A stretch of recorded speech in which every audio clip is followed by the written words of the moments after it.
Scotty Moir, Mason Manzavrakos. We got the GOAT here today, Mace. Scott, just a pleasure to have you in here, man. Like, out of all, I trained a lot of pro athletes. I got a lot of guys that have, Hall of Fame players. This guy's on that level. Canada, one of Canada's icons in the Olympic Games. Been there 3 times, Scott. Yeah, 3 times. Ilderton, Ontario, small little town behind the Four Seasons restaurant there is. But got to meet Scott through Danny Sevret, I think just kind of at the rink, and he brings his 2 proteges, Anthony Ponomarenko and Christina Carrera, to train with us. And they're going to be part of the U.S.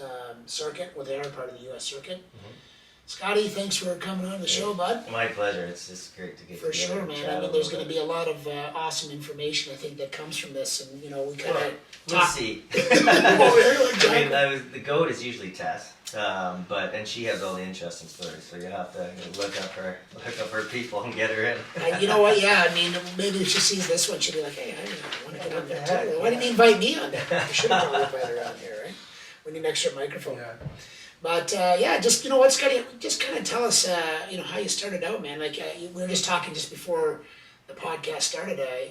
Reiterate how and what age you kind of got going with this. Well, it's a tricky story. I started out in Ilderton, Ontario, and my mom kind of tricked everybody, I think, because she was a figure skating coach, and I'm the youngest of 3 boys, and we all loved hockey. And the minor hockey. At that point, they had a 3rd kid free special. So my 2 older brothers were really? Yeah, my 2 older brothers were playing hockey, and they got a really good deal. And my dad was pretty much, whatever, even if he doesn't do anything, he doesn't play. Just throw him out there. And that's when I was 3, and I think my mom kind of had a master plan, because after that I kind of. Fell asleep playing goalie, and I was the smallest kid. Snow Angels. Couldn't really skate, and my mom was like, bring him over to this, can skate, and we'll teach him to skate. And then I got over there with my hockey skates, and was chasing all the girls around and causing trouble, and I also really started to kind of like that as well. But at a young age, I wasn't in figure skates, I was in hockey skates until I was 6 years old. And I didn't like skating, I loved hockey. I'd wait on my hockey bag to go and couldn't get enough of it. And when it was time to go skating, I'd be hiding in my room. And then this little girl walked into my life, Tessa Virtue, and she came, and at first we weren't even skating together. She was just in the club, and this girl was 2 years younger than me. I was like an 8-year-old boy, and she was like a 6-year-old, and she could jump higher and spin faster, and she was better than me, and that pissed me off. And that's see where it gets the fire from. Yeah, that's really how that started. And after we competed with each other for a little bit, just kind of in the rink, group lessons, we both had the same coach, and we started skating together. It took me a couple of years to realize, this girl's on my team. This is a good thing that she's good. Even at that age, or something like that. Yeah, and then we kind of had some success pretty early. For Tess and I, we were able to went to all Ontarios, went to nationals, and kind of won all the way up the ranks. So even when you just started out and you didn't have a lot of experience? The first 2 years were rough. Okay. Yeah, I forgot the steps a couple times, and she had to talk me through it, and it's all pretty normal stuff for 7 and 9 years. Yeah. But then once we kind of got into it, we were pretty good. Pretty quick. So your mom, was she your coach? Was she the coach? It was my aunt who was the coach, actually. So my mom is a twin. Yeah. And so my Aunt Carol, they made a trade because my mom has 3 boys and my aunt has 3 girls. So my mom always taught the girls and my aunt always taught the boys, and she got the tougher end of the deal for sure. I bet. We were a handful. And we all learned how to skate. My mom played that trick on all 3 of us. And I will say my brother Charlie, he was... really the only one of us that played hockey at a junior level, a junior C level. But thank God we could skate, because none of us could handle it. Were you good? Did you pick it up easy? Was it easy for you? Skating? Yeah. Yeah, I don't remember the time when I couldn't skate. Right. You threw it on the ice and you kind of started to get... Yeah, and I'm sure it was the first couple of times, but again, I was the youngest of 3, and we had a Nintendo, but we beat the crap out of each other whenever we played. So we didn't get to play Nintendo. We were outside, so you'd be playing roller hockey, The good old you'd be going days. skating, The good old you'd be days. so you're always playing. And Yeah. then when you got a chance to be on the ice, then we'd take advantage of it, skate as fast as we could, and yeah, but that I think is a talent. That 100%, was you yeah. know, whatever God-given talent or whatever people say. And for me, yeah, that I don't remember the time, but the Tessa factor really changed my life. And mom and your aunt intense? No, No. no. I mean, they had my aunt had to be intense with us. You know, like, we pushed every button we could, right? Yeah. Like we were there's in those times like it would be like 2 or 3 boys on the figure skating ice. And like the attention span at that time, you know, I'm assuming is Yeah. not like fully there, but My was it attention there for span you? now is not there. So you can imagine as like a 10-year-old guy. Like, Well, I mean, I think the people that, like, you might have ADHD or whatever, Yeah. like your brain's always going, but I Yeah. think the people that are like that, when they're zoned in on something that they like, Oh, it's yeah. like a double effect. So Like early, when I figure skated, like in the grassroots time, it definitely wasn't there. Like I'd be Yeah. making snowballs, and Yeah. I'd be going around counting the panes of glass, like anything except for doing what I was supposed Yeah. to do. Yeah. And then when Tessa and I started, that Mhm. totally like zoned me in. Yeah. And then that was one of the only things to truly focus my attention. Yeah.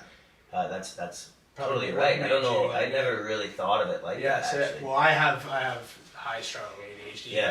But when I was on the ice, and I also have Tourette's. Yeah. But I hide them now that I'm older. I've dealt Okay. with them better. But when I was on the ice, they would go away. I Interesting. had no Yeah. Tourette's. They'd be completely gone. Just no 'cause you're twitching, and focused? I'm focusing on that. Even on the Interesting. bench, I'm not like nothing's happening. Even though I'm in a high stress game and whatever, but my brain is focused in like right on that. Like Isn't there's that- nothing else.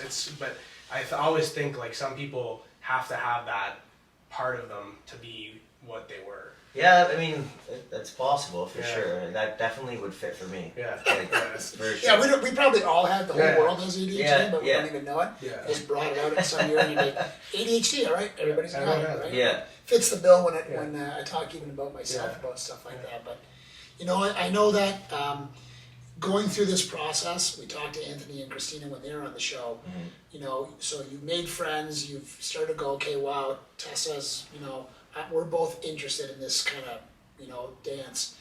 And was it just figure skating at the time? Was it dance or was it Just ice dance. Just What- ice dance. For Tess and I, Tess was a pretty good jumper, but we didn't commit ourselves to anything but ice dance. That's it. Once we got going on that, and then it just dominoed out of control. To be honest, we wanted to win juvenile, and then once we did, we wanted to win pre-novice. And So between the two of you, super competitive. Yeah. I always, which is funny now as a coach because I've had to switch that a little bit, but always. That's not what I hear, Scott. Yeah, I know. I'm trying. Anthony and Christina are like, how's practice today? We did this, but and then thought we were done, and Scotty goes, no, get him back over here again. Let's do this again, right? Yeah, that's. I mean, But you that's got the that thing, competitive. That sounds familiar. That's right. You got to Yeah. be that competitive, right? I mean, we always pushed ourselves to win, and then set our goals high. And you know what? More times than not, we did them. We accomplished them, and then that kind of added fuel to that goal-setting fire. And 100%. Did you manifest those in your head? Were you like, we can definitely do this, and then it happened? yeah, there was a couple times I thought in our career, and Yeah. we'll talk about it, I'm sure, when we get there. But like going into, a couple of our first junior worlds and trying to make our first Olympic Games. Our first Olympic Games experience was 2006, actually, where we were first alternates. We missed the spot by .02, and Wow. I think for that one we just counted ourselves out, Yeah. and we got into December and we're like, gosh, we could make the Olympic Games, and it's just too late. Like I don't know, we didn't have a very sophisticated goal setting or team meeting at that time, and I think we kind of self-sabotaged. Mhm. I mean, that was probably one of the most important parts of our life, though, because then we knew we didn't want Yeah, to be on that yeah. bubble anymore. Yeah. Like next time when the Olympics comes around in 4 years, we're going to be the number one team. Yeah, we'll do and it we're a going to different be way. we're Like going to be you at the knew- Olympics. yeah, Yeah. So you were I'm not going to be the guy on the No. bubble again. Yeah.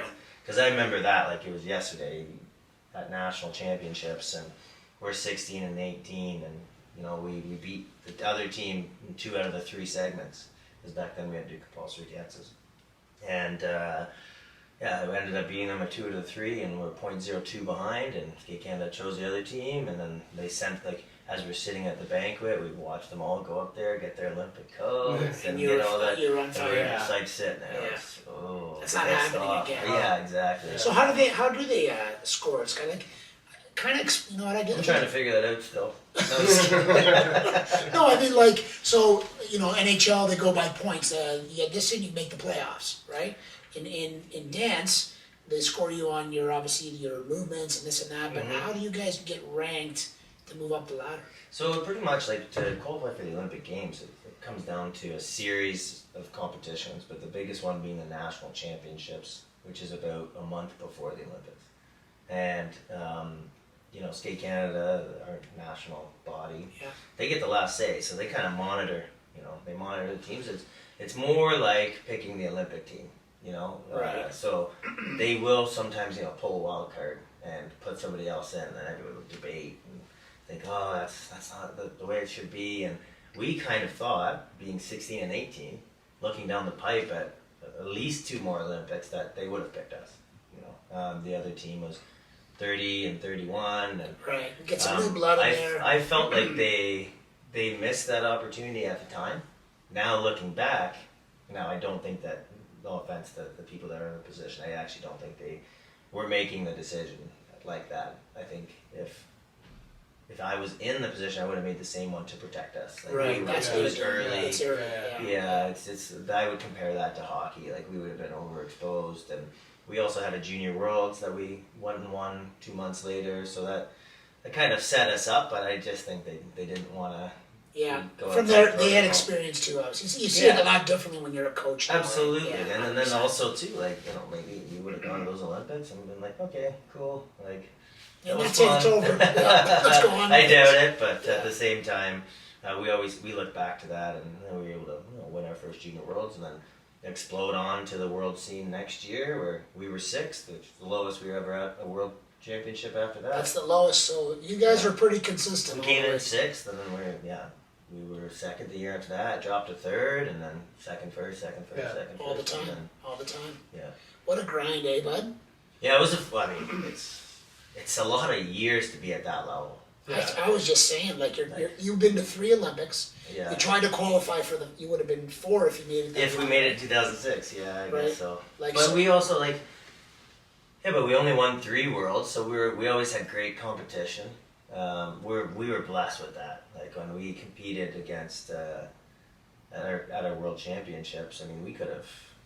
I think in some other years we could have been 8-time world champions, but we always had Marilyn Charlie, who's a great team out of America, and then Gabby Guillaume, and 2 of those, I would say that those 2 competitors have to be considered as in the top 5 ice dancers of all time. all time. So for us to be able to, at least top 5, and for us to be able to compete against them, I mean that's what I look back and think like that's excellent Yes. time. Yeah. You get to go against the best. You push yourself all the time. So yeah, we're- that made me discover parts about us that we never Yeah. would have. Like we would have got super overcaught. Yeah. And like I needed that, and they kept, especially Marilyn Charlie, because we went back and forth for years, and Chucky also he played hockey growing up, and I always forget which team he was on, Little Caesars or Victory Honda or whatever. When he was gonna So he was give me- good. He's gonna give. Yeah, he still is a good player, and he had hands. Charlie. So he could do He's the better than package. me. Yeah,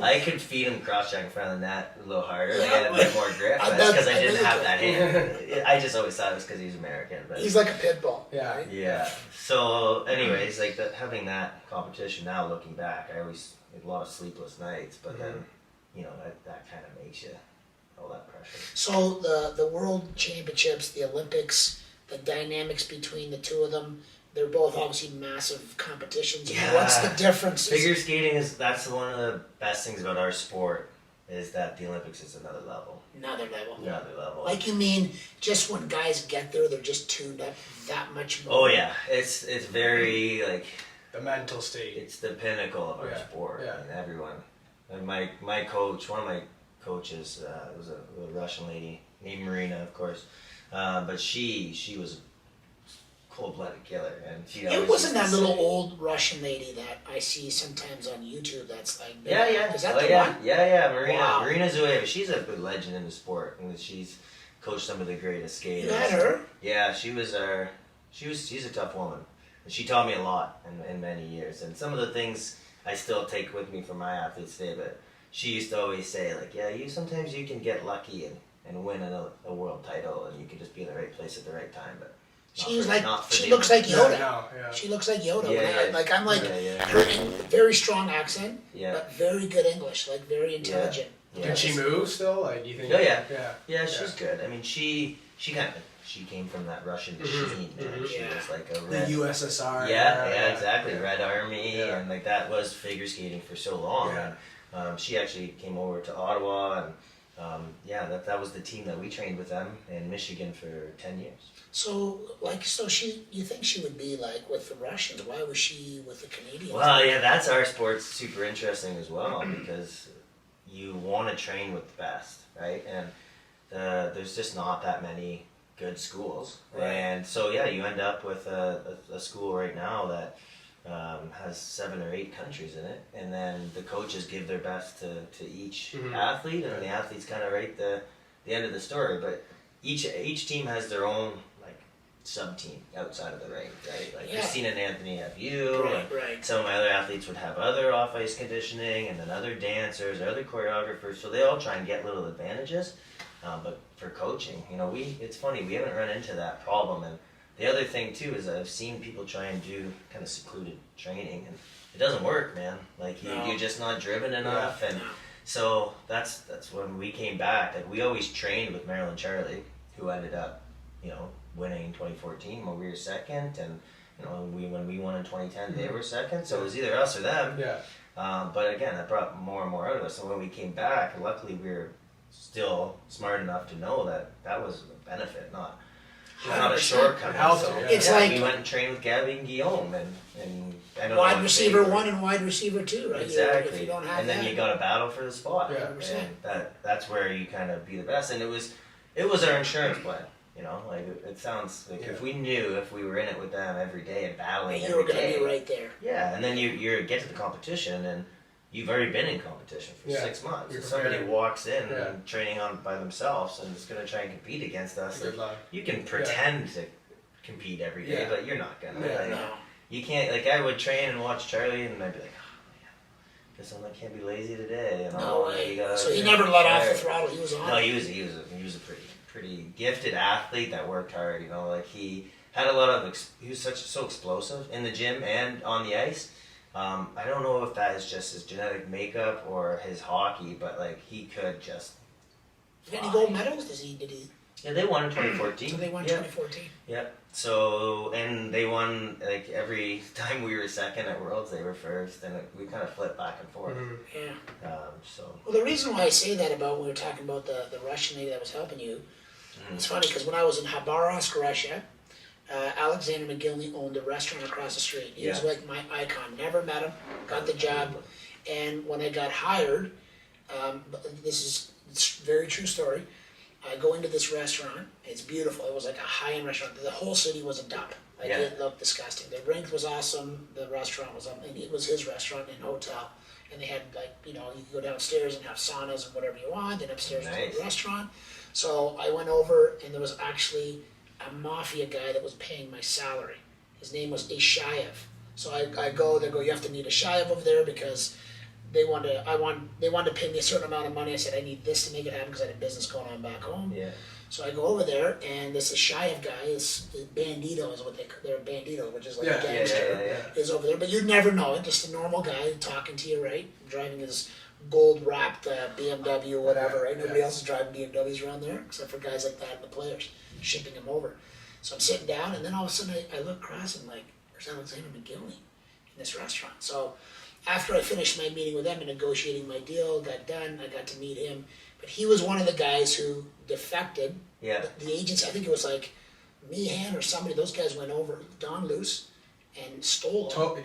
Took him. He couldn't go back home. He couldn't go back home. Yeah, So when you tell me about that other Russian lady that was helping you, I'm going, do they let her go back home? And She does now, yeah. She can go back and forth. She still has. There was probably a certain time though. She was after that. I know that. Oh. She was after that, Yeah, right? she came to Montreal, to Ottawa, I believe.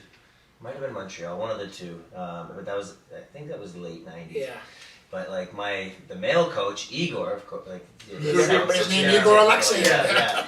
But he did that. Like he came over on a tour and Couldn't go back. Yeah, Yeah, like when you're they helped him an stay icon, over, right? right? You're an icon over there, and you're coming over this way. Like they don't. It relaxed in a couple of years, like Yeah. I always used to ask him because I was super intrigued with that. I grew up, I was a huge fan of the only two, and grew up watching, all the highlights from the Canada Cup, and all that USSR, stuff. yeah. So, I mean, for me, that was when I did the Sochi Olympics, and everyone else was like, "Oh man, this sucks!" Like you walk in, and everyone's cheering Russia, Russia. I was loving it. Yeah. Yeah, When was I that? felt like I Sochi? was a. Hey, yeah, Sochi was 14. 14. Yeah. Yeah. Did they have a KHL team there when you? Not yet, I don't Not yet. think. Just after that. Yeah, just I think after that was kind of. I mean, when we went to that Olympics, they were supposed to be taking it apart, brick by brick, and relocating it all over the Yeah, country. like, I don't think that ever ended up happening. I know that one of the guys that was like a team manager for us ended up getting a position to be general manager over there in Sochi, and so it would have been after like 2017 maybe. Yeah, I think I mean, the city's coming up now. I haven't been back, but we did a couple. I've been back since, but we did a couple events after, and I mean, it's growing. That was it true, that was like- a strange Olympics, man. Like, Yeah, like- we had so much fun Elaborate. as the athletes because it was like an Olympic park. Like everything was so close. So you'd leave your dorm or whatever, the athlete village, and you'd walk to the hockey rink, and then you walk to the curling rink, and then you walk to the women's hockey rink, and everything was right there. It'd be like having 4 ACCs you could throw a stone. Was I guess it not nice? ACC anymore, whatever, Scotiabank. And it was nice. It was all very nice, and it was very well attended. And then like, it was fun. Like everyone would go to Olympic Park, and all the parties were there. So we got second at that Olympic, but Tess and I would both tell you that we had the most fun Yeah. That at was that fun. games because you don't win either, right? And Canada, we always have a lot of people that win. So we did a little bit of interviews, but when we won in 18 and in 2010, like you're very sought after for interviews and stuff. And in 2012, we did our best. We were very proud of the way we skated. We have the performances that we wanted. Came away with 2 silver medals, so we're not really hanging our heads by any means. We're disappointed. We wanted to win, of course, but then we kind of turned all that energy into partying. Yeah. And we had a heck of a time at that one. But then you get in the plane on the way home, and you're like reading all the news stories. It's like $52 billion to make that Olympics happen, and then like the next week they're marching into Ukraine. No, I know, like- so you just start to feel like, oh man. Then you look at the Vancouver Olympics, and like there's the Richmond Oval that they use, and like all those arenas, they made them part of the community, and it served the community. So I was pretty proud of the way, even though it was maybe a little bit more inconvenient for athletes. Like the athletes do think about that, the global footprint of what the Olympics leaves, and that's why it's not everyone stepping up to try and host the Olympics anymore. It's insane what the ask is. So It's crazy. Like, it's funny that you say that, because I think what he told me was not a big populated place, oh, Sochi. it's a vacation town. Right, and you guys go there, the Olympics coming, Russia just dumps all this money and creates this Well, they had to area. build highways. They had to put a rail up there. Yeah. Like it was. And then it goes back to infrastructure. where it was before again. Yeah, and I think they still have the F1 race, so I think they use it more like Okay. a destination and all that stuff. But I mean, our friends that were in the mountain village, they would have, there was like fake storefronts and stuff. Like they made it like a Hollywood No way, set. really? Yeah, it was Like Disney World. It was weird. Yeah, it was really kind of strange. But again, they put on a show, Yeah. which is almost more terrifying to think what show they're putting on. Yeah. So where would be your favorite place that you competed, whether it be Olympics or not? That's a tough question. Because we're figure skaters, obviously, we're Canadian skating fans are great. So anytime you're in Canada, and we were lucky to be able to have a home Olympics. Right. So to be in Vancouver, Amazing. yeah, and at that time we did our medal ceremony in venue. We got to sing the anthem with 12,000 other people. Crazy. That stuff you don't Crazy, forget, right? But Japan is a huge skating country. We did a lot of shows over there. The That's what athletes, Anthony the said. people, Cool. they're pretty. They're great for our sport. And They're very supportive, and the fans really strike a great balance, like Canadians. Different atmosphere over there, though. Yeah. Well, they don't come now. They're starting to get a lot more vocal, but in the Yeah. beginning, like it was weird to compete. 'Cause Yeah. you could like lay it down, and they're gonna very like calmly, respectively applaud you. Yeah. Like we did a show one time. Where was it? In oh man, Europe, I remember Asia, San Jose, Okay. in North Puerto America. Rico, and it was nuts. Like it was 1,500 people made the most noise you Really? could ever hear in a huge hockey arena. Japan's not like that. They're starting to be a little bit more. Everyone more like vocal. stand up. Yeah, they're very Right. polite, like Yeah. But at the same time, you can't get a ticket in the place, and it's all sold out for Yeah. months and months. What's the and months. biggest crowd that you've skated in front of? Oh, that's a good question. After 2018, we were very, very lucky to be able to do our tour with Stars on Ice right after, and we played the big venues, Scotiabank Arena, and we sold that out, which was What's that, like unbelievable. 15,000? Yeah, 17, 17, 18, wow. yeah, which in our era of skating was unheard of, and Canadians came out to pay their respects, I guess, to the team that we had, winning the 100%, team yeah. event and all of that, and we're very proud of that. I mean, they used to do that stuff in the 90s when figure skating with Tanya Harding and all Yeah. that stuff, right? But in our era, we're more of like London is a great venue for us. Oh, 100%. 95, Yeah. for World Championships. That was a really cool atmosphere.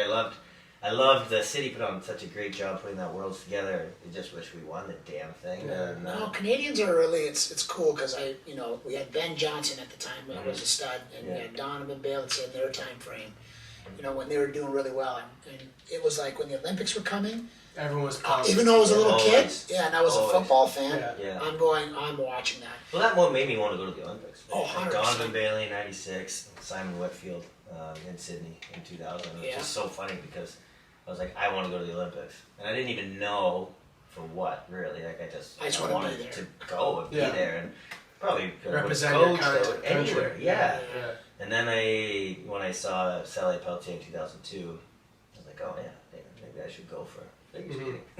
That worked. So who That'll were work. your two? Who were the back and forth with you guys like that? Those, let's say, even that 8-year span or 12-year span.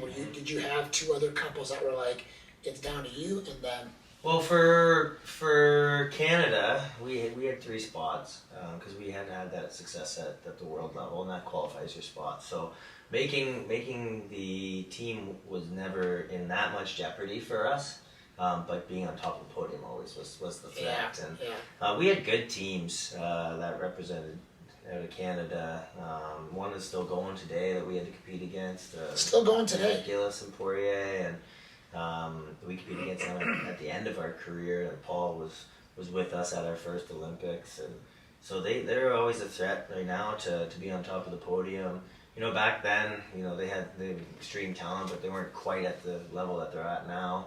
But we had to compete against them to get out of Canada, and Weaver Pogier were very good. But it was Davis and White that was our big for those 10 years when we were in Michigan. Like they were our big competitors. We went to Junior Worlds together, kind of came up the ranks. Like we were 6th at our first Worlds, and they were 7th. And then we bumped up the next year, and we ended up getting 2nd, and I think they were 4th. But there was a lot of drama around that. People thought they should have been 3rd. Friends or very not friends? Not really friends in the time. I was a young man.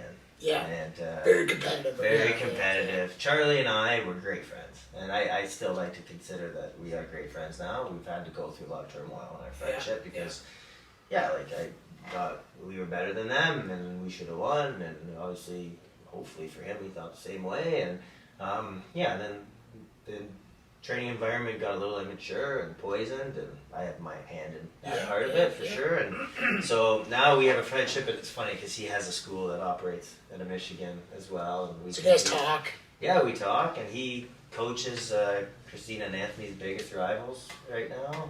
Oh, so And you guys are, it's yeah, kind of fun. So You we're guys, going back and forth again, but he's one of the guys in the sport, I think, that is really doing the sport a service. Mhm. So our relationship is Yeah. a lot different Yeah. now. Like he's coaching in the right way, and offers the athletes a lot of really great insight in their life as well as in skating. That's so important. it's hard for Yeah. me to be like, it's even about us, but Yeah. at sometimes I do kind of chuckle like, It is. here we are again, man. Like, It's you like can't that- believe it.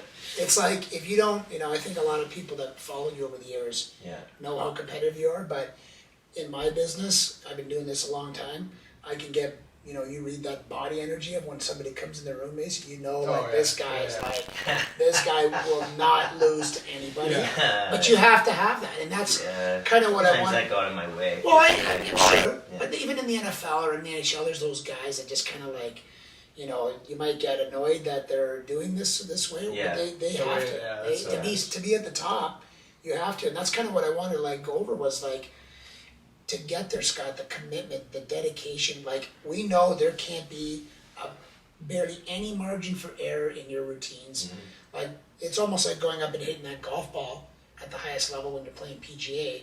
You can appreciate those guys when you see them warming up. They're dumping balls like by the hole, this far away, Right. a couple feet away, and from when you started training, we kind of covered that. We talked about you were competitive.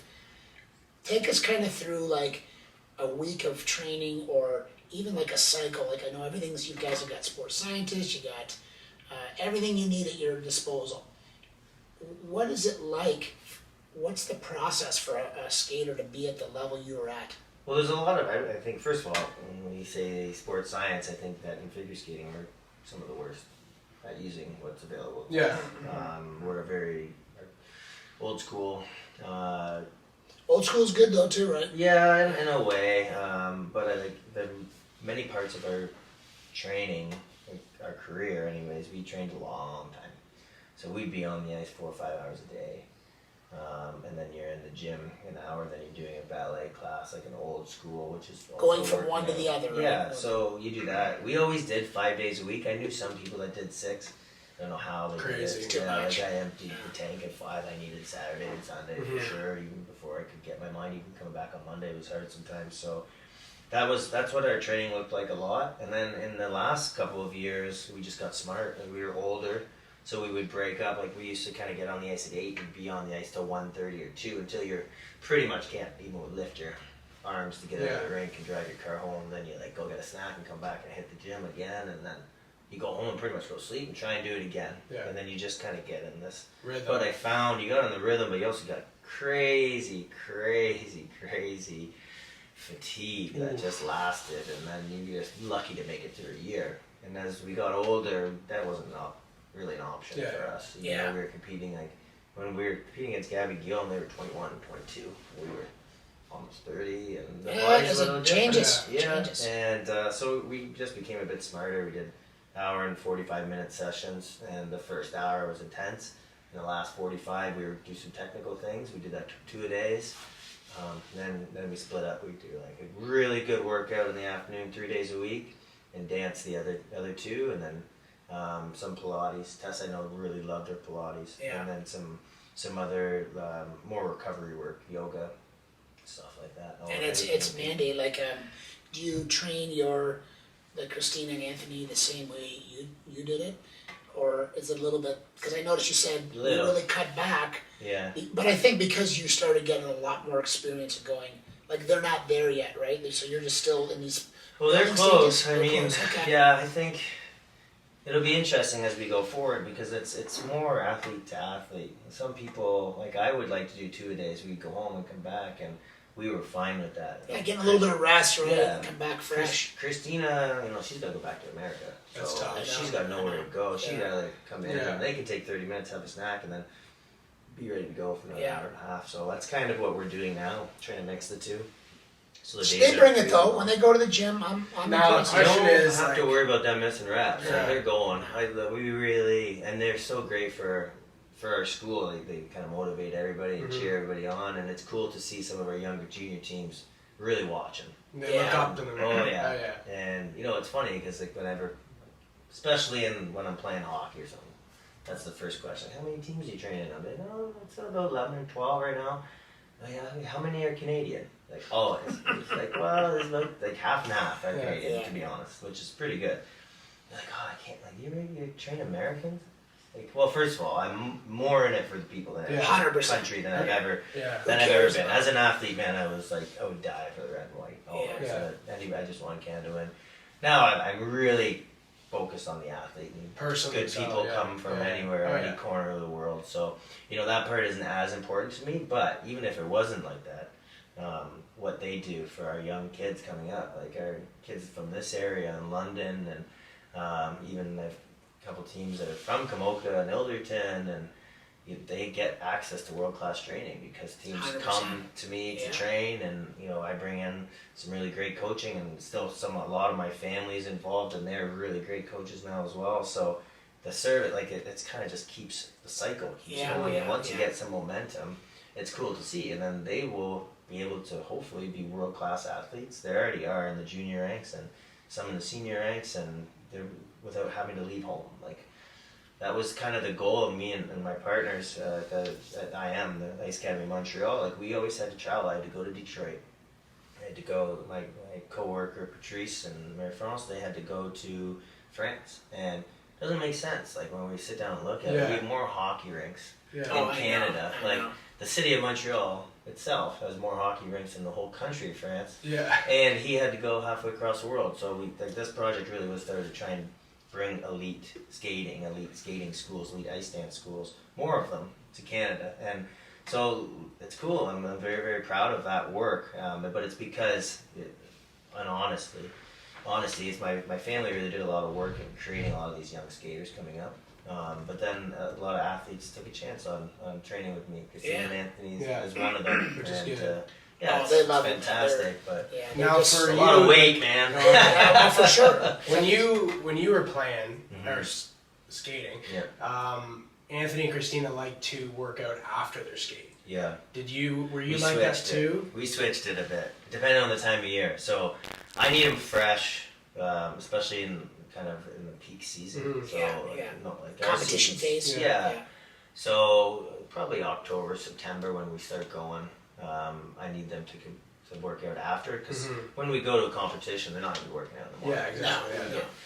no. And we started doing this our last couple of years too, where we'd take May and June, and we'd work out first and then hit the rink. Yeah. Change it up. Change a it up. little. Change it up, and it was a change for us too, because it was also kind of a reminder every day, instead of like, okay, let's just muster up some energy. You Mhm. wake up fresh, and the gym's the first thing you do, which Yeah. is a reminder, like, okay, It's good. we're gonna grow some stuff here, some Yeah. mechanics, and really get some strength. And that's why I was work saying it, together. because like in hockey, guys don't mind skating after getting kicked the shit in the gym in the Yeah. summer when they're Yeah. trying to build a lot of muscle. Yeah. They have no problem skating after the gym. Yeah. But I mean, if I was thinking about how you guys' sport is, it's more finesse. Yeah, you lose your touch. Yeah, it's very touchy and like Yeah. repetitive. So I was thinking, if you were to work out before, it'd be pretty hard to go for your training time. That's where I kind of like, though. Then you have to flip it, Yeah. because our You know the sport, phases, right? Where Yeah. you can do it and you can't. exactly. But you also just have to be good whenever. Yeah, you know? Yeah, So, that's what I was gonna say. Yeah. like that's what I liked about the May and June is, yeah, you come in and you'd be fatigued, Yeah. and you're not doing like the bulk of work, but you have to figure out how to get your Mhm. touch back, Mhm. how to have finesse, even though Yeah. everything is hurt, or you have that level of Yeah. fatigue in your Yeah. body. And I always felt like that was a strength, and we kind of took that on. Like we'd work out. It's a and different hard. challenge, right? Yeah, It's a and then different you'd have to get to the rink and still be good. It's and mental now. Totally. Yeah. And then when you get fatigued in peak season, you know how to handle it as Yeah, well. Like your yeah. body, you're lethargic. Oh, okay, this is kind of a Yeah. normal feeling now, and that's our sport more than anything. And that's something I really took from Marina, is like, you just have, that's your job. Muscle You memory, make it yeah. It happen. doesn't matter No how matter tired what. you are. Yeah, You need, yeah. Like if I were, some of my athletes, they'll say this to me, and I will just kind of chuckle, because I'm not the same coach that she is or was, and for reasons. But at the same time, like if I ever asked her for a flood, like she wouldn't flood the ice for 2 Flood? days. Yeah, Like yeah. I wouldn't even dream of it. Yeah. You know, like she was so smart with things like that. She always used to like throw things at us that we weren't ready for, and we'll be in a program, she'll turn the music right down or right off, or she'd light fireworks. That's kind of Yeah, she just prepare you for whatever, right? You know what? That's the guy would be like, okay, I really want to flood the ice, and she's like, no, I'll take a flood every 3 hours. It's just like a divots in it. Yeah, you'd be in gravel, yeah, and you know, we're not doing like if pair skating, that'd be dangerous. Someone comes down from Yeah. that high and catch an ankle, and I mean, I stand still now. Like the tricks are getting better and better, so it's debatable. But you know, we knew you go out there and we could skate through gravel. Yeah. And that really, I mean, that paid off in our show skating. Really, we get in anywhere, and our blades are dull or not dull. I remember my first competition. I went down to get like a, you know, I don't know if you guys know, but we got a lot of bedazzled. Yeah, those rhinestones. little things on the ground. Yeah. So I picked one up off the ice and I took it over her. Like and that skittle. She grabbed me. I'm waiting. She grabbed me by the face and she's like Don't pretty touch. much get your head out of your Yeah, ass. yeah. Like there's shit everywhere over the ice. Like Yeah. why don't you just bend your knees and do your job? Yeah. And go. Yeah. Like that. She was such Tough, a tough. cold-blooded killer, and Yeah. like that's what I needed. Yeah. This is what I struggle with coaching, because so many of those lessons, even my coaches that coach much more out of love, and but like everything she gave me, I needed, and I responded to, man. Like, Dude, like, it was crazy. you know what's funny, Scott, as you say that? Some of these places you go to, like they're like in North America, all over the world, that there's gyms that look unbelievable, Yeah. awesome, and then you got like some places that don't look that awesome. Right. Customato, who trained to Mike Tyson, shitholes. Yeah. But these guys were masters of the mechanics. Yeah. They knew. It is how you interact with that person. It's just the way you have to find how you can pump them up. Right. Certain people respond differently. Yeah. Like, And sometimes you Yeah. don't need to stay Yeah. at the ice. Sometimes No, you just- don't. Like, you it's just like need to sometimes get you walk and into you the go, gritty, yeah. I feel it's weird being really clean in here. Yeah. Yeah. But, you That's know- what I like that in our grungy hockey rinks too. When we said that, we were talking about earlier, like where you like it was kind of like symmetrical. Like the hockey's the same way. When their off season starts, they want to train yeah. before and then skate after, Yeah. so they have that little window. But we try to do that with our athletes too. It's like throw a different perspective at them, because we believe too. Like, you know what it is? It's a finesse sport. You know, we deal more with hockey players, let's say, than we do with than dancers or figure skaters.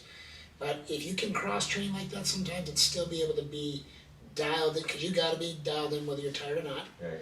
And you know, it's going to help you. There's just so many different Yeah. things that That's you what I learn, love. right? That's kind of what I like about coaching, right? Yeah. It's like we were great athletes. 100%. But like this is like starting all over It's again. different. Every Yeah. formula is Yeah. different. And okay, for Christina and Anthony, I really, really make a conscious effort not to base their training off of ours.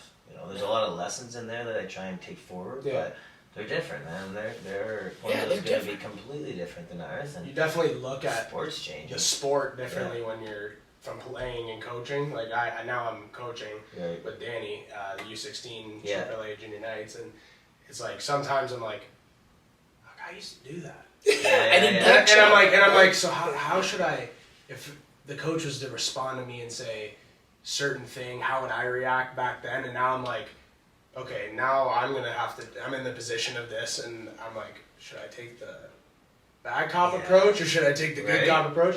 But I am more of the bad cop kind of You, guy. you learn yeah. a lot about yourself Yes, as a coach, yeah, don't you? exactly, Like yeah. how it affected It's you cool. in those days. It's and cool. That's Yeah. what Yeah. makes good coaches. I Yeah. had. At least you're having those thoughts. Yeah. Remember Mike Yeah. Van Ryn, who played Yeah, me? of course. He's with the Leafs now, right? So he was one of my clients and really good buddy.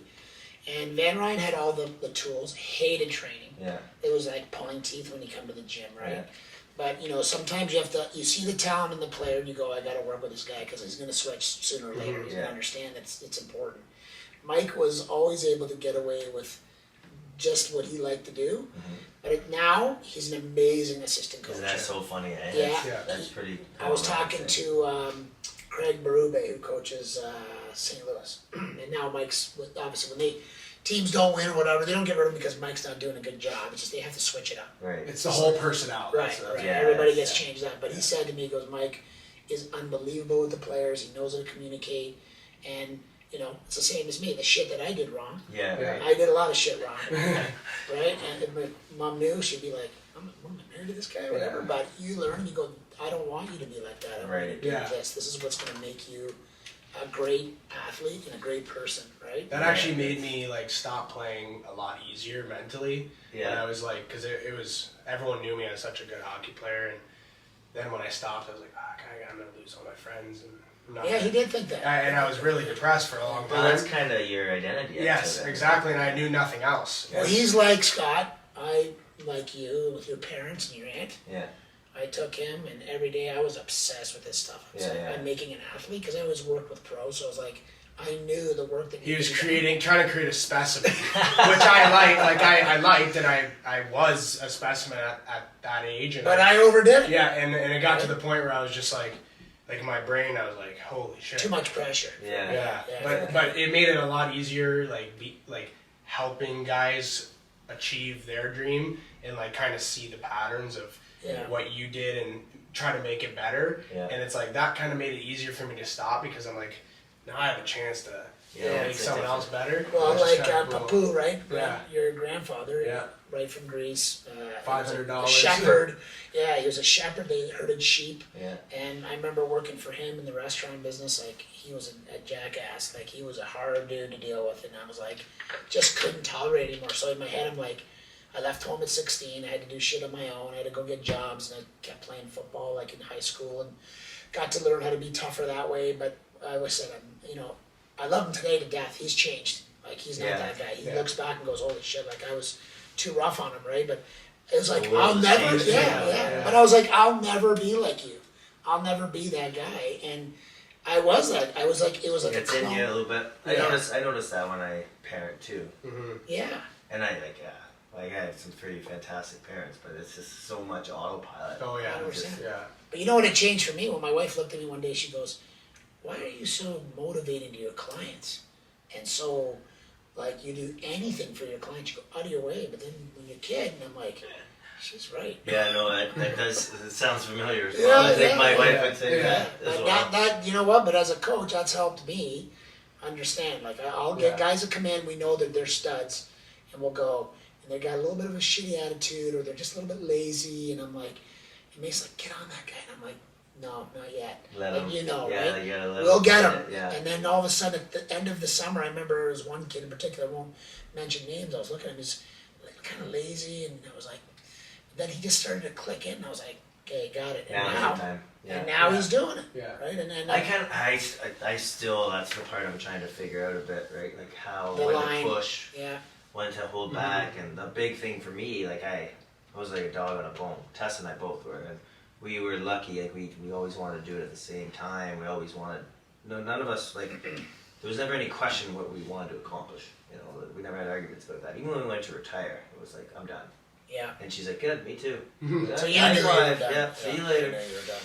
But now, as a coach, you know, like not every athlete I work with has the same goals. Exactly. Yeah. No. You know, everybody sits in the office and wants to win the Olympics, right? They sit there and Yeah. try 100%. to, but they all have a different path, and then also like they all actually have different goals, and they have to define it. They have to find that Yeah. themselves, and I can help them understand, or like I kind of just consult them, like, okay, I don't think you're on path. This is actually your goal. I'll just give you a heads up, but You got to be straight up. yeah, Right? And it hurts. hard though, It's man. very hard. it's hard to know. Because but you have to be in a way, I think, like, still respectful, obviously.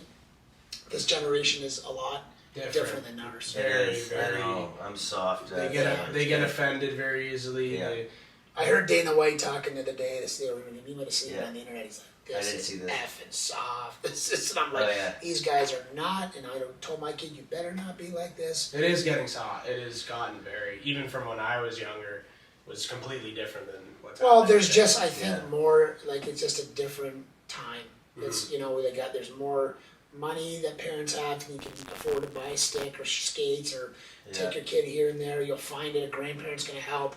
Back when we were a little bit, it just was like, my dad would be like, you don't need that. You're not getting it, right? And it won't, didn't think it would help me do, be better in football. But now you look and you go, science has changed, everything's changed, training's changed, and you're going, he needs that to be better. You need that, you need this.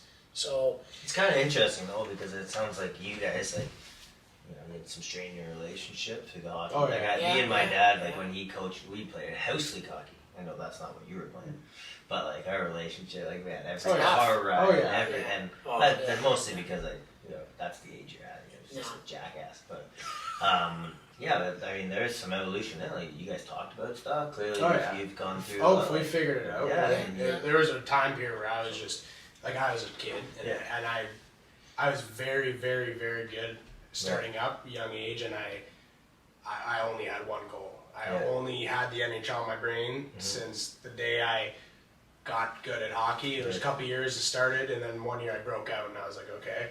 And I was so dialed in, and then I kind of got like burnt out of that, and I was really good still, and I was kind of like, I don't need to go out of my way and do extra stuff. And my dad was like, reminding me like that's not the way to think. Yeah. But I was stubborn, and I was like, and that's it hit, and it affected me in a certain way. I wouldn't say it all went away because of me, but it's a big part of why I didn't end up making it on to the highest level. Yeah. And I had to take a different route, and it was very difficult mentally. But now that I look back at it, I'm like, heck, I should have listened. You know, but you can't change things. And there's what's got the mental aspect. Like, what did you do when you were tired, when you were upset, or things weren't like jiving? Like, what do you do? What's your groove? Yeah. Well, I did all those things. That's the first thing I would always like all the way to the end, right? Like I got tired. Yeah. It was hard to work with. I was emotional. It was the test would tell you I would snap, and the more I worked with awesome mental coaches and mentors, and the less that stuff happened, but it still happens. Yeah, it still happens. And then the biggest thing I did, like you guys talked about, which was actually a pretty cool moment between the two, like you communicate that. Yeah. I started communicating that with Tess. She did with me, and we started to have a lot more strength, and we started to really study the mental aspect of performance, and then really opening up those lines of communication was the best thing that we felt helped our success. And Tess and I were always skaters that relied on each other. So, some teams we've watched, and they can show up at the rink and be in separate corners, and they go on the ice, and the magic just happens. right. For Tess and I, we're too emotional. Like, we care too much about each other. We rely our performance off of each other, and that's our magic, I think, and what made us, I guess, a successful ice dance team. But it also wasn't always like if it was off, it was really off. Yeah, we were very far away. So we really had to make sure that we were open with each other, communicated, understood that we were very, very different people, and respected that. And then be there for each other, and not coach each other. We had coaches. We had to trust our coaches.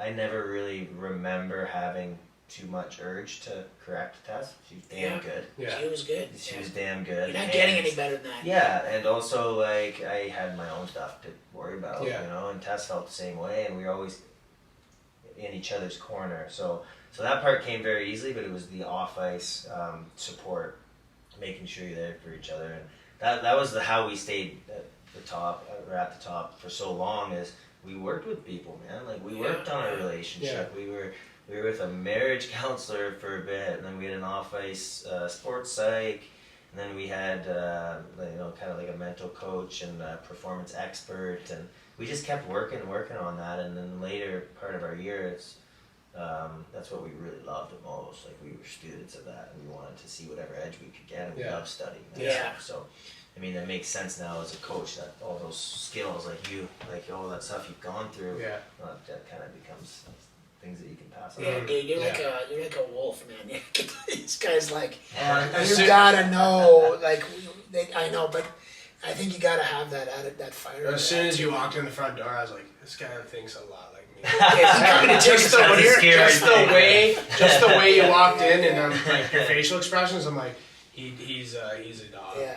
No, but when you talk to Scott on the phone, and we're talking about his two clients there, or our clients too, like, and he's, you're having a conversation. If it's logical, like obviously he knows way more than we do. We're I think we are good at what we do, but I mean, he could coach us on some things. I don't think so. Oh, no, I'm saying, no, Scotty, listen, I'm gonna take No, over. that's a sport. No, but I'm saying this is what, to be really good at something, Yeah. you have to be able to, like, if Scott walked in the room and said, hey, awesome, I like that routine you did that, and he said, try to throw this and this, I'm Oh, gonna, yeah. dude, Oh, for what sure. are you gonna say? Yeah. Yeah, that would be the I'm same. gonna as you want when- that when you information. come to the rink and Yeah. we do that too. 100%, right? That's what I love too. Yeah. Yeah, and I wanna get out there, we Discovery. should get out there Oh yeah. to watch them, It's because, a lot of fun. yeah, like, injuries, anything like that, you had to battle through? long For me, times? I mean, Tessa's injuries were pretty substantial. Her compartment syndrome in both legs. She had to get 2 surgeries. terrible. Sidelined her for a long time. How long I mean- before she came back, like, So she got it. So she got her first surgery. When was that? After the 2008 Worlds. So we were able to barely make it back for the 2009 Worlds. But it was tough, and then she started to have some relief, and going into the Olympics, was getting a lot of off ice treatment to just get her through those games. Yeah. And then actually I ended up going back in for surgery again in 2000. so what are you doing at this time? You're still Oh, I skating, trained. you're still training, I trained, yeah. right? The first one I really messed up because, first of all, I didn't communicate with her. I didn't talk with her at all. I think in a way, as an immature young man, I felt like, let me know when you're ready to skate. Like, Yeah. Get this Shit figured out, yeah. I was kind of like, I'm not the most compassionate sometimes. And this was one of those moments when I was just like, your job is to come ready to work, and let me know when you're ready to work, Yeah, and I'll be I'm there. ready to work. I want to win the Olympics, and obviously she was dealing with something she had no control over. Like she wanted to work more than I did, Yeah. and I just didn't give her that support. I didn't give her any of that love, and I'm sure she felt that because we had a very close relationship, and so she felt like she was on an island, and my coaches, if I was like that, they were like that even, like a lot more. Like, just do your job, get ready. Why aren't you ready to go? Yeah. You must not want this enough. So it kind of became a little bit personal, and like for Tess, it was really, really hard, and I trained my ass off like crazy. That I was on the ice with sandbags and going through, and actually it was probably the part where I had the most growth individually. Like I had a lot of things As I had an to work athlete, on. yeah. But then when Tess came back, I was tired, first of all. Yeah. I had been going, and she was just Ready to trying go. to get Yeah. going again. Like she had 2 legs that got operated on, so it was very slow. But I trained like a dog the whole Yeah. time, and then Yeah. I had a lot of this pressure because I couldn't make a mistake because I was supposed to be carrying Yeah. weight for the team, and we couldn't talk to each other because we had a lot of resentment. So yeah. it Look at didn't that, really, so you it guys- didn't work very well Yeah. the first time. So, I mean, I always say this and I always laugh because Tess had to do all the work. So luckily, she had to get a second surgery, and we did it completely differently. Like I actually took time off, and then came back to training. Did still I think I probably had. Yeah, what's time off mean for you? Yeah, I had a at that couple point? weeks. Yeah, Couple I weeks. took a couple weeks, but I That's what I completely, said, yeah. like, I completely disconnected. Yeah. Right? Like, and everybody, like, I have a pretty good reputation from the women's hockey game where I'm holding both beers and cheering and yelling, but that is kind of the guy I am. Yeah. I like to have a good time, and I mean, I hate that saying because who doesn't like to have a good time? Yeah. I like to be with the boys and Yeah. have beers, and I'm like a pretty normal, Person. quote unquote Yeah. guy, and Yeah. I need to let. Like, wind down. live, Yeah. or else he sneaks up, Yeah. and so I did that a little bit. Then I came back to training and actually got even better, I think, because it was a bit more focused, and then I put a lot of effort, and so did Tess on our communication and working through, and actually was involved more in her recovery and did some sessions with her getting back on the ice, and then that time it was completely different. When we come back, Yeah. we're in each other's corner. Yeah. There's not these expectations. Our recovery, of course, was like twice as fast, and Isn't that funny how Yeah, life, those that's- little paths go? and that was the hardest stuff we went through. Yeah. But it's like what you talked about. Oh, yeah. Like I wouldn't trade that for anything now. Mhm. You No. know, like I look at some athletes that like, oh, they just, a lot of athletes put a lot of work in to not have injuries and to have a good path. And I think we did do that later in our career, but those injuries defined us eventually. Oh, yeah. And we were able to really understand what made us click, and a little bit of the hard times. I mean, that's the stuff I love the Yeah. most. Yeah, so knock on wood, no knee injuries. For me, no. I had like a very, very minor knee injury, like I got an MRI, and it was like a very, very small tear. And it bugs me a little bit, but nothing. Like meniscus? Is Yeah, that meniscus? yeah, like nothing almost. What's the main injury for a figure skater or dancer? Like Back is big. Lower back. Yeah. Knees. Knees, hips. Yeah. For the jumpers, it's a lot of hips because they just like the landings over and over and over and over again. But for ice dance, it's a pretty good, like, we don't have to specialize as early. It's like gymnastics for some of these single skaters. So we're a pretty great sport in that way. Like, you can be 30, and go to the Olympic Games and still be, it's going to be hard for you at 16 to break in. Yeah. So we don't have to over specialize early. We can let the kids mature. Mostly I train adults at the arena, and like if I train young people, I train them in a different way, and because we have time on our side. Yeah. That's something I really do like about the sport. I get concerned when I look at kind of the other side of figure skating, where it's like, okay, you're 13, we got 4 years for you to be good. Yeah. Let's get it done. Yeah. can you tell? Like, Like, is there a I'm time saying, like? Yeah. I don't remember what I was like at 13, Yeah, I know. but I wasn't ready to be on the world stage. Yeah. Is there a time when you start to look at the athlete and go, okay, you said 13, right? Mm-hmm.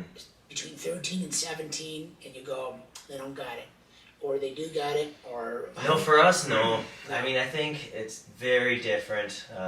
It's a hard comparison, but in Canada, everyone does hockey. yeah, Yeah, so I think it's more competitive, and if I'm being very honest, and the numbers are greater.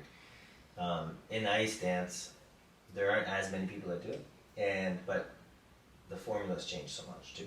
So you can come late and just kind of blow up in Right. mid-20s, Right. or all of a you sudden can you get it. yeah, You there get are it, yeah. like you do see, like the Sidney Crosbys of figure skating. Yeah. Like I grew up with Patrick Chan.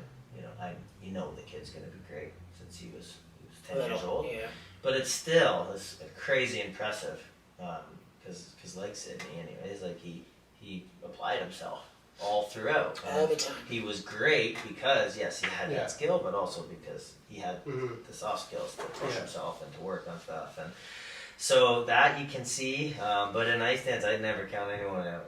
Like I learned that pretty early. The athletes that I for sure didn't think would have it, and some of them went Yeah, on it's to like win hockey world too. It championships. happens, right? Yeah. You look You at some guy. mature differently. Right, You right. apply yourself differently. I you feel find I wish kind in of that hockey it was a little more like giving. Like Mhm. everyone's rushed. There's a rat so- race to get to the OHL. Yeah, that's the hard thing. And I think Yeah. honestly the sport like politically would be way better, Right. but everyone's like, oh no, I'm gonna screw this guy over. I'm gonna screw you over because Yeah. I want to get here quicker than you. And everyone's just like freaking out. But there's some guys that haven't grown yet. There's some guys that mentally haven't caught up to the speed of the game. Right.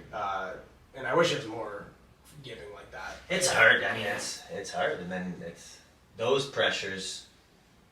I'm pretty sure, like I wouldn't have been able to handle. No, a lot of those pressures pressure. too, It's a they lot. come from the parent, from like, Yeah, from the parent. Right? Yeah. you're sitting there and you're going like, it's terrible. Like I wish the OHL draft year from going minor midget to OHL would be another year or two later. Because it's Yeah. like, they're so young, man. They're just like, Yeah. See, that's awesome. That's what I love about us. Like we got time. time, you Yeah. got time. We have a little bit like we just extended the junior age to 21 now. Well, anyways, that's supposed to be. So there's brackets, right? There's Yeah, it's very similar. Right now, it's pretty similar to hockey. Like So minor band and major Yeah, band. you can do like the one under junior. You can be as old as you want, but you're not if you're not doing junior. Like you're not doing You're your not national going, events. yeah, You're not. yeah. So you can. We have people that come straight into senior at 22, 23. I've seen that people go to the Olympic Games like that. So it's awesome. Yeah, yeah. You kind of leapfrog the junior system, but I mean the junior system you develop, but you have to really make sure you do it the right way. There's a lot of politics in the judging of junior, and when you win junior in ice dance, when you go to see, you got to start again. Like you're not coming in like Connor Bedard, like on the first line. Like that. You're low. Yeah. And you You're can working your way win up. junior worlds in a year where there's not much, and then you get into senior. That's And not- it can almost work the opposite way, is you get all these marks and you're on top of the world until you get in with the big kids. Yeah. It's way It's like a really great. You ever had a matchup. like perfect score? I mean, no, like Does it they, ever they happen? took that out. Like, but we came up in this what we call, which I love this name because now it's 20 years old, the new judging system. But you can't get a perfect score. Can't, I mean, there is mathematically you can max out, but we're always going for tens. So Tens. to be able to get the tens in that. So what is it second ranked mark, out of, like 10, 11, so 12? you go, well, like in the, you get, there's a second mark, and the like perfect is 10. Mhm. So you get 3 second PCS scores, and if you can get a 10, that's supposed to be what the judges consider perfect. Yeah. Mhm. I mean, they gave some. I got some of I didn't deserve it, and I got Every also judge in is the 8s different, when yeah. I deserved to be higher. Yeah. So, it's always, I always like that about this judging system is you get a report card so you can see, and then I can go to the, like now as a coach, after the judging is getting better. There's some really good judges. There's some jackasses, that for get sure. in the way of any sport. It's like bad you refs or just talk, whatever. the politics that Yeah. go on. Like it's just, those people, they just haven't been athletes. No. They don't Yeah. remember what it's like. They don't understand what kids go through, Oh. and they don't understand that it doesn't help. Like nobody wins like that. I have a lot of friends that are Russian, and they won Olympics, or maybe they shouldn't have. Yeah. Like, you always get the little boost, and it doesn't help them. No. Like, they No, it want to doesn't win. help them, No, no. they're just, they want to win like everyone else. Yeah. It's fair. So anyways, it's tricky to go through that, but most of the judges that we deal with day to day, they're great. They want to help the athletes. They're ex-athletes themselves. Yeah. They're big They get fans it. of figure skating. Yeah. So with this breakdown, the report card, I can go and say, okay, you gave this for this, or Yeah. why, and they'll tell you. Oh yeah, that's Right, good. right. Yeah, so like Christina and Anthony and all of our teams, like there's very little question marks. Did you have that? In our day, yeah, I grew up in that system. Okay. Now I didn't until later in my career. It wasn't explained to me as much. So the judging scandals and all that in our sport, or the people blaming judging, that I see it holding my athletes back more. Like they just blame it for everything. Yeah. Yeah. So you skate well, and you don't. You get the judging scandal. Yeah, of course. Like you're about to win the Olympics. It's a big deal. Yeah. Big deal. But it's also a huge cop out. And I always tell my athletes, like, and this is one of the new rules because I've dealt with it now for 2 or 3 years. And yeah, it's frustrating. You put yourself out there and you don't get the execution, or you don't believe that you get judged fairly. Like that's not fair. But at the same time, they use it as cop out, and they don't grow. Yeah. Like, look at the points. Yeah. Make sure you've taken care of absolutely everything you can. And my dad always said that. If you want to win in figure skating, be 20% better than. Right. Yeah, That's I it. don't want to hear you bitch and complain. 2% better, 5 it's 20% better. You Yeah. just have to make it, so It's gonna be like, completely people evident. Yeah. they're gonna They have no choice. Yeah. they have to Yeah. give it to you. Yeah. And if you don't get that mark, and I think I felt like that a little bit, and that was our goal in Korea. Like we wanted the arena on its feet. Yeah. And we Yeah. wanted for both programs, we wanted the judge to be putting the marks in with people going absolutely crazy. Crazy, yeah. You And that try feeling, not, when you yeah, gotta go yeah, in. and try not to let your pencil go up to the Yeah. plus, Yeah. plus 5. Yeah. And I think that worked in our favor. Korea, the fans were on our feet, and when we were against Gabby and Guillaume, we needed all the help we could get. Yeah.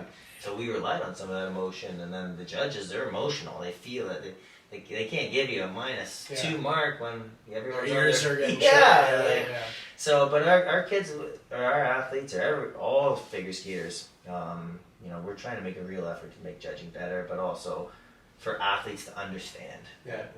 It is Right. hard. There's some bias. A lot of it isn't premeditated. It's just that they grow up in a style and they like certain things different than what we like. And in Canada, we were lucky. We grew up with great skating, Yeah. aggressive, and everyone knows how to skate fast. Yeah, We see that's it what we on do a here. national Right. sport. Yeah. Yeah. So we think our style is the best, but we try and be more and more open. Mhm. We try and find different ways. Like You must have the record. You guys, nobody's got 3 gold medals. Well, we're lucky that we have that team Lucky. event. It Yeah. helps. That Yeah, team yeah, event yeah. was a big Yeah, help. but nobody's so done that. I do love that for us. Like we get that a lot. You're the most what is it? The most accomplished Decorated. ice dancer, Yeah. decorated. Yeah. And Are those it's things like, real? no, that's great. The gold medals because there are was a real? new event. Like Scotty, are those gold medals real? no, they're No. gold plated. We're amateur athletes. I would have Yeah, traded so- them in already. They used to be real. Like Eddie I think, Belfour. right? I A think in long the time day, ago, yeah, in the day. Real but gold, yeah. I mean, what, like Eddie the Eagle, he sold his for like 30 grand or Did he something. really? Yeah. Well, I it's think just being the 30. medal Yeah. itself. Yeah, it's not It's worth not it. the actual right, gold. Right. I think the Vancouver one is made out of recycled computer chips. We laughed because like my medal, we always knew between the difference between Tess and I's because mine smelled like beer. The ribbon, because at the hockey house after, it was the day after they played Russia. And remember that game in 2010? Oh yeah. I think yeah. Corey scored a couple Yeah, goals. yeah. Any big game ever that Corey played in. Oh my snipes God, it. Oh yeah. But anyways, like Tess and I, that was our first day off. We go to that game. It was the best hockey game I've ever seen. Unbelievable. Like, it was, yeah, 'cause Was then Thornton Drew- playing then too? Thornton? Yeah, Thornton was on that team. Crosby like, scored. That was the year Crosby scored the winner. scored the winner, The winner, yeah. 3 days later. Yes, yeah. yeah. Because that was I don't know if it was at the quarterfinals because Canada lost, so they got put in against Yes, Russia yeah, in the yeah. very first playoff Yeah. game. And So Ovechkin was playing. Ovechkin was playing, and Yeah. Doughty smashed him. And yeah, it was awesome. I think me and you actually went to that. Such we a went to great- that game. Was it in Toronto? No, No, this no, was no. Vancouver. No, we went to the. No, we went to a different one. What was that tournament? That was a great tournament Yeah, too. I'm trying to remember. We had the ACC. North American. Right? Yes. Yeah. Yeah, I can't that remember. was Did you go to that? No, I didn't. I watched It was a on good TV, tournament. Yeah, I had Evgeny Dadonov who plays. I forget where he's playing now because I've kind of lost track. But he played for Russia. Yeah. Yeah, And I used to train these guys in Miami, like Yeah. Kovalchuk, yeah. and there was like a lot of big population in South Beach of Russian guys.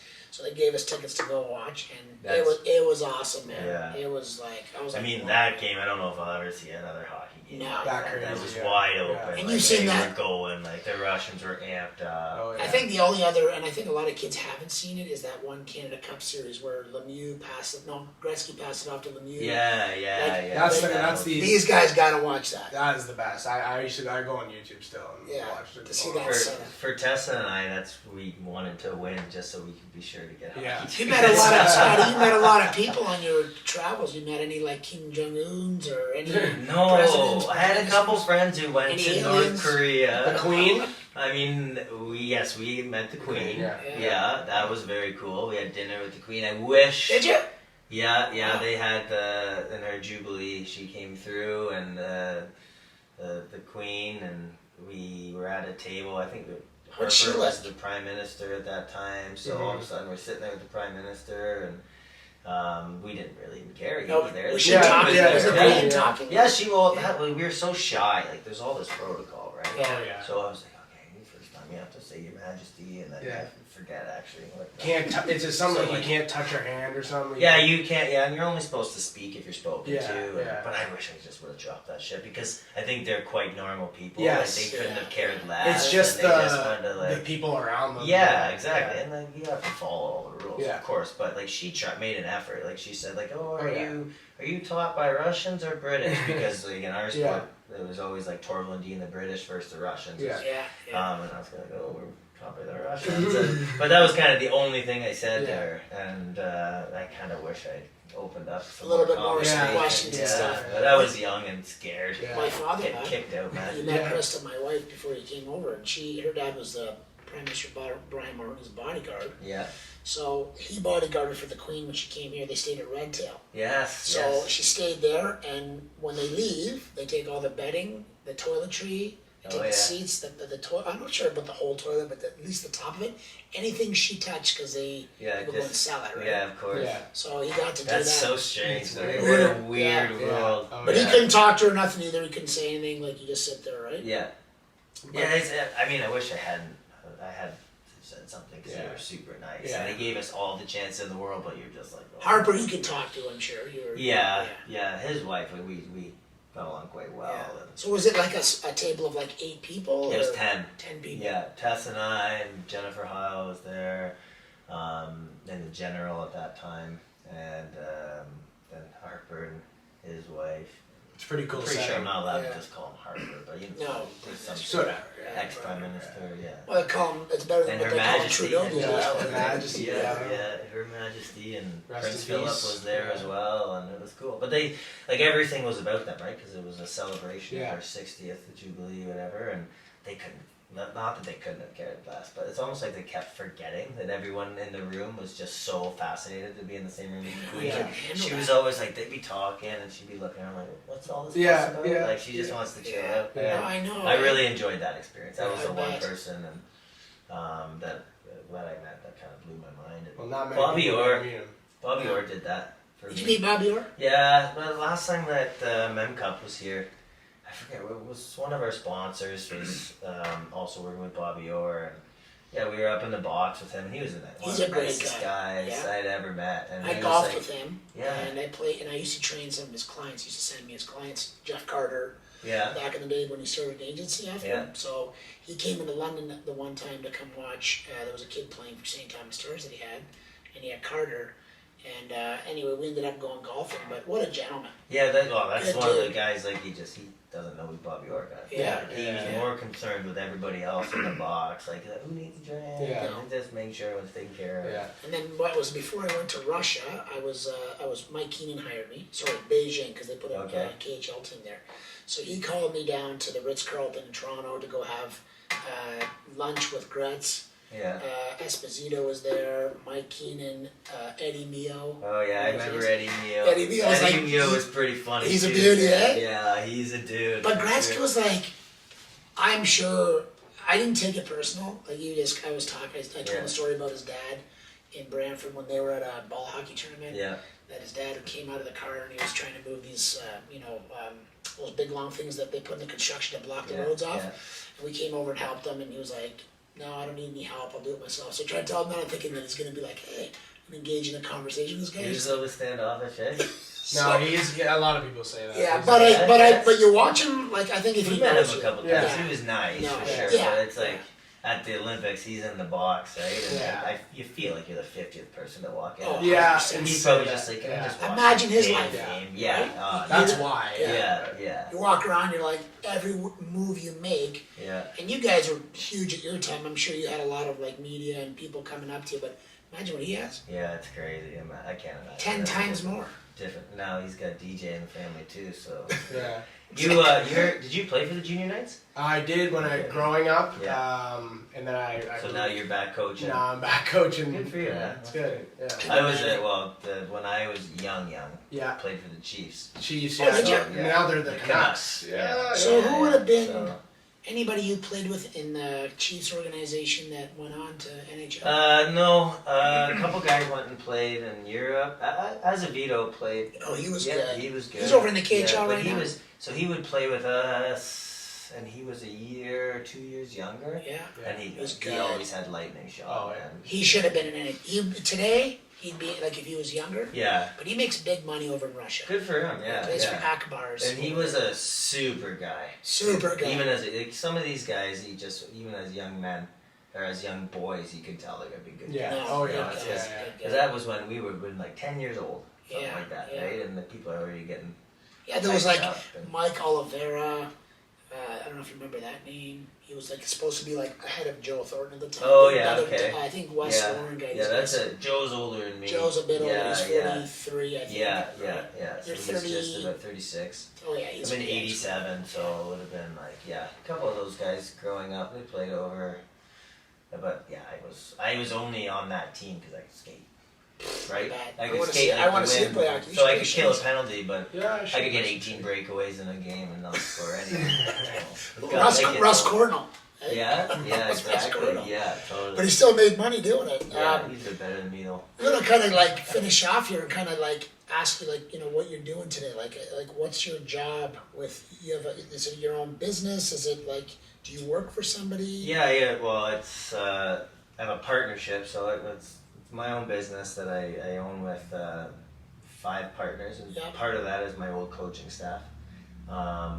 And it's a really great partnership, to be honest. That's The best school. That's hard to do. It is hard, but the best school in the world is in Montreal, where we trained.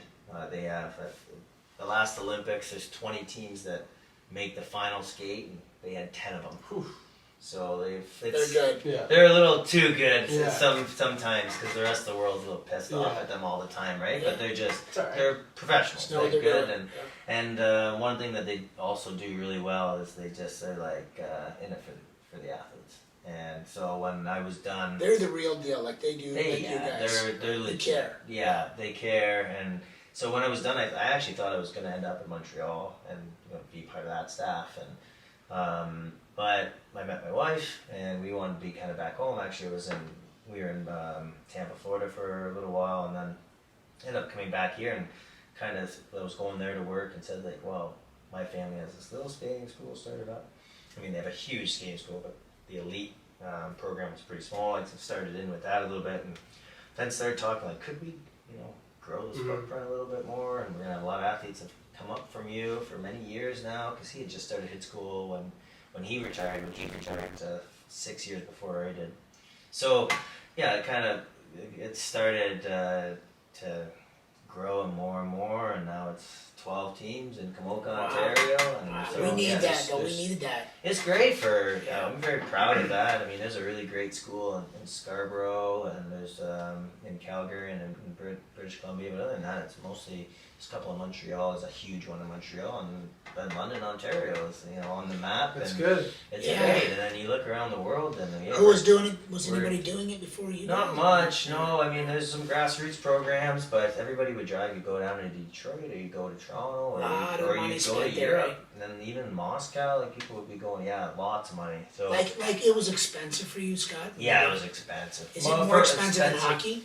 Yeah, Wow. yeah, it's Yeah, because crazy. hockey's freaking crazy. And we need so much ice, right? I know We Alex, compete, another guy right? comes to me from your program. Yeah. He couldn't find ice in Toronto. Yeah, no, it's wild. What is that? Like, Well, it's hard too because there's like ice allocations in Canada, and there needs to be as well. Like Yeah. that's something that I had a hard time getting going, because I agree as well. Like some of the population wants to play hockey, Yeah. some wants to skate, other people want to curl. whatever it is. Yeah, we need to Accommodate. find what that is. Yeah. But until they get to the elite sport part, you gotta find ice. And then for us, we're lucky because we want all the hours that nobody else wants. Yeah. Like Right. I work when kids are in school. Yeah. So that's primarily why I work with adults. Yeah. So how do these kids when we're talking kids, what's the age group you So start? the youngest that I have right now is 16. Yeah. And, So how do they do it? 16 Do to they not 30, go to and, school? those ones, like I don't, unless it was a very advanced program, I want my kids in school. Yeah, So, 100%. Yeah. especially in Canada, if you work with the guidance counselors, they're usually pretty great, and there's a whole bunch of different awesome programs that you can get involved Yeah. with that'll help them. And so they'll skate in the morning and go to school, and then come back and do their off ice stuff. So that kind of works, but there are only 2 kids that are doing that now. Okay, so that's good. So and the other ones, they go to university, so to find out what day their classes are on, and we kind of try and make Yeah. a matrix Yeah. work for everybody. Yeah. And so we're pretty fortunate that way, that the kids get to have like a well-rounded, and also high school life. They need that. Oh, yeah. A lot different than our day. It'd be like Oh, if you man. said, "I got to go do this." Well, I had to drop out of high school really, like because I had to work to pay Really? for some of my skating, as my mom and dad did so much for me. Yeah. At one point, you're 18 years old, and my mom and dad remortgage the house and do everything they can. You know, it's like, another it's Joe crazy. Thornton story right there. Remortgage the Yeah, house. no doubt. And they live in the same house, little old house, and they probably haven't bought anything different couch-wise or Isn't that anything, right? funny, eh? I think the only thing I ever saw that at the time that I was training Joe was he bought him a Hummer Oh, at really? the time because he could, and Good for Joe. they were just looking at, I think it was a Navigator or a Hummer. It was Navigator, Oh, yeah. and they were just like, you didn't need to get that because they were like so simple. Yeah. And you go over there to meet Wayne, and you'd have those old horn rim glasses on, and you'd be like greasy hair kind of Oh, dude, yeah, right? yeah. And just like, hey, would you like some toast, or whatever? And you're thinking you're gonna get a sandwich for lunch, it's like peanut butter and jam. There you go, and I'm going to develop these amazing, because all 3 brothers, you probably met Joe, I'm sure, at some Yeah, point. met Joe. He was at a couple games with us. Was he? So, yeah. When you yeah. went to go watch NHL games? No, just the Olympics, yeah. The Olympics, yeah, He played in 2, I think he played in 2 Yeah, of them, right? yeah. So, Had an amazing career, but Scott, I was man, always following him, man. He's a good guy. oh, he's a He's a great dude, guy. Yeah, yeah. yeah. I don't think there's anybody that would. He's one of the best teammates. That guy would play till he's 70 years Yeah, old. it's Yeah. awesome. He's like the little kid that's Oh. not a little kid. Anthony's such a big fan, eh? Yeah. Oh, he loves San. Yeah, his dad was a actually power skated the San Jose Yeah. Sharks back when Joe was playing. Yeah. Well, that's interesting about Anthony. His parents are legends. Yeah. as he Legends. stands, right? Legends, And yeah. then Gold medalist. everywhere he goes, everyone's always like, "Oh, You this met is them. someone's kid." Yeah, Yeah. yeah, yeah. So they were just like the pinnacle. They were good. Yeah, Yeah, they were good. yeah. People really Yeah. liked them. I mean, they were from the USSR, Yeah. right?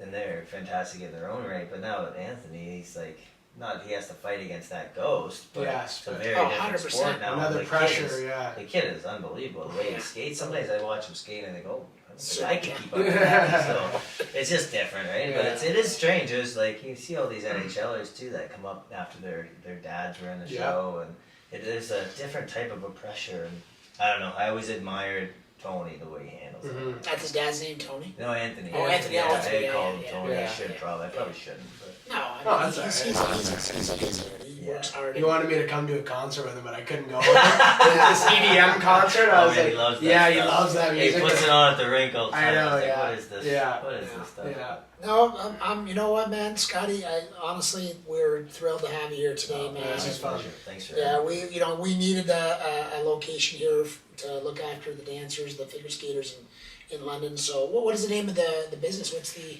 It's the Ice Academy in Montreal, Ontario campus. So it's like we're part of it. It's part of all that, part of right, the same right. umbrella. and we Because I know all- you do a lot of traveling. Yeah, we all travel a lot, and that's the thing about what we do that's so expensive. It's most of the competitions, like the trip to Travel. Europe. Yeah. And we gotta go to Europe a lot. I and imagine Asia.